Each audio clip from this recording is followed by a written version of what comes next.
દર્શક મિત્રો, આપ જોઈ રહ્યા છો સમ્રાટ સમાચાર। હવે જોઈએ અગત્યના સમાચાર। તળાજા તાલુકાના ભારોલી ગામે પીજીવીસીએલના કર્મચારી પર હુમલો કરાયા હોવાની ફરિયાદ તળાજા પોલીસ સ્ટેશનમાં નોંધાઈ। તળાજા તાલુકાના ભારોલી ગામે પીજીવીસીએલના કર્મચારી ઉપર હુમલો કરવામાં આવ્યો હોવાની તળાજા પોલીસ મથકમાં ફરિયાદ નોંધાઈ। બનાવની જાણવા મળતી વિગતો અનુસાર શાહિદભાઈ અલીભાઈ ઉંમર વર્ષ 32 નોંધાવેલ ફરિયાદમાં જણાવ્યું હતું કે પીજીવીસીએલના કર્મચારી સાથે સાંજના આશરે 5 કલાકે ફરિયાદી તથા ઇલેક્ટ્રિક આસિસ્ટન્ટ મયુરસિંહ ગોહિલ તથા મનીષભાઈ જેઠવા ટીસીના સમારકામ માટે તળાજા તાલુકાના ભારોલી ગામે ગયેલા હતા અને ત્યારે તેમની પાસે એક સફેદ કલરની સ્વિફ્ટ ડિઝાયર ગાડી આવેલ અને તેમાંથી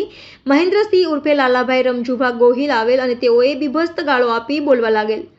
જેથી ફરિયાદીએ ગાળો દેવાની ના પડતા તેણે એકદમ ઉશ્કેરાઈ જઈને ફરિયાદીને કહેલ કે તું શું કામ બોલે છે તેમ કહી ફરિયાદીને માથાની પાછળના ભાગે ગરદન પર એક ઝાપટ મારી અને બાદમાં ગાળો આપી ઢીકાપાટુનો માર મારવામાં આવેલ હોવાનો આક્ષેપ કરવામાં આવ્યો છે